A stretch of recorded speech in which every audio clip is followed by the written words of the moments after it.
നാം ദ്വീപുകളായി കഴിയേണ്ടവരല്ല. സഭാപ്രസംഗി 4-ാം അധ്യായം 7 മുതൽ 12 വരെ. ധ്യാനത്തിനായിട്ട് 12-ാം വാക്യം. ഒരുത്തനെ ആരെങ്കിലും ആക്രമിച്ചാൽ 2 പേർക്കും അവനോട് എതിർത്ത് നിൽക്കാം. മുപ്പിരിച്ചരട് വേഗത്തിൽ അറ്റുപോകയില്ല. വമ്പിച്ച ശമ്പളം പറ്റിക്കൊണ്ട് എല്ലാ ഉല്ലാസ സൗകര്യങ്ങളോടും കൂടി വിദേശത്ത് ജീവിച്ച ഒരു ഉന്നത ഉദ്യോഗസ്ഥൻ ഒരിക്കൽ പറഞ്ഞു, റിട്ടയർ ചെയ്ത ശേഷം നാട്ടിൽ വന്ന് ഏതെങ്കിലും ഒരു നഗരത്തിൽ താമസിക്കണമെന്നാണ് എൻ്റെ ഉദ്ദേശം. ഇപ്പോഴത്തെ രീതിയിൽ ജീവിക്കുവാൻ സാധിച്ചില്ലെങ്കിലും ഡ്രിങ്ക്സ് ഉൾപ്പെടെയുള്ള എല്ലാ ജീവിത സൗകര്യങ്ങളോടും കൂടി എൻ്റെ പെൻഷൻ കാലം കഴിച്ചുകൂട്ടും. അതിനുവേണ്ട പണം എനിക്കുണ്ട്. പണം കൈവശമുള്ളപ്പോൾ ഇങ്ങനെ കണക്ക് കൂട്ടുന്ന അനേകം ആളുകളുണ്ട്. ദൈവം അനുവദിച്ചാൽ ഞാൻ ഇങ്ങനെയൊക്കെ ചെയ്യും എന്ന് പോലും പറയുവാൻ അവർക്ക് ഭാവമില്ല.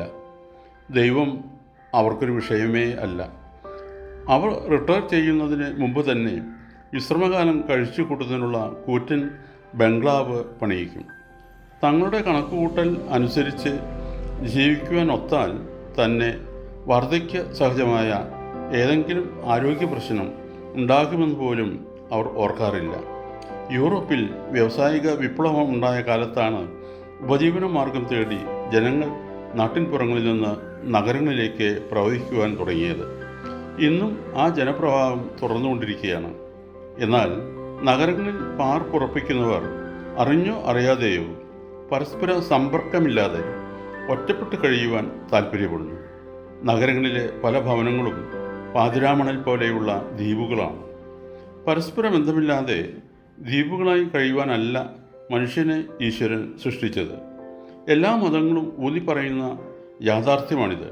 ബൈബിളിലെ സൃഷ്ടി സംഭവം തന്നെ നോക്കുക. ദൈവം പ്രപഞ്ച സൃഷ്ടി പൂർത്തിയാക്കിയ ശേഷം മനുഷ്യനെ സൃഷ്ടിച്ചെങ്കിലും അവൻ തനിയെ ഇരിക്കുന്നത് നന്നല്ലെന്ന് കണ്ട് നരനെ കൂട്ടായി നാരിയെ സൃഷ്ടിച്ചു. മനുഷ്യൻ ഒറ്റയ്ക്കിരിക്കുവാനുള്ളവനല്ലെന്ന് ഇതിൽ നിന്ന് നമുക്ക് മനസ്സിലാക്കാം. മനുഷ്യർക്ക് പരസ്പരം സമ്പർക്കവും കൂട്ടായ്മയും തുണയും വേണം. എന്തെല്ലാം ജീവിത സൗകര്യങ്ങൾ ഉണ്ടായാലും അവയ്ക്കെല്ലാം ഉപരി മനുഷ്യന് വേണ്ടത് കൂട്ടായ്മയാണ്. സ്നേഹത്തിൻ്റെയും പങ്കിടലിൻ്റെയും സംസ്കൃതത്തിൽ കൂടി മാത്രമേ സ്വർഗീയമായ ജീവിത അനുഭൂതി ലഭ്യമാക്കുവാൻ നമുക്ക് കഴിയൂ.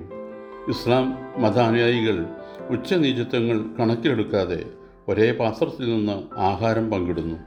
യഹൂദ മതാനുയായികളും കൂട്ടായ്മയുടെ മഹത്തായ മാതൃക കാട്ടുന്നവരാണ്.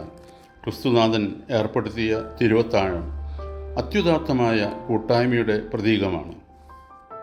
ആർഷഭാരതത്തിലുള്ള നാം കൂട്ടായ്മയുടെ മാധുര്യം നുകർന്ന് പോന്നിരുന്നവരാണ്. പരസ്പരം സ്നേഹത്തിലും പങ്കുവയ്ക്കലിലും കൂട്ടായ്മയിലും കൂടി ദൈവരാജ്യത്തെ നമ്മുടെ ഇടയിലേക്ക് കൊണ്ടുവരണം.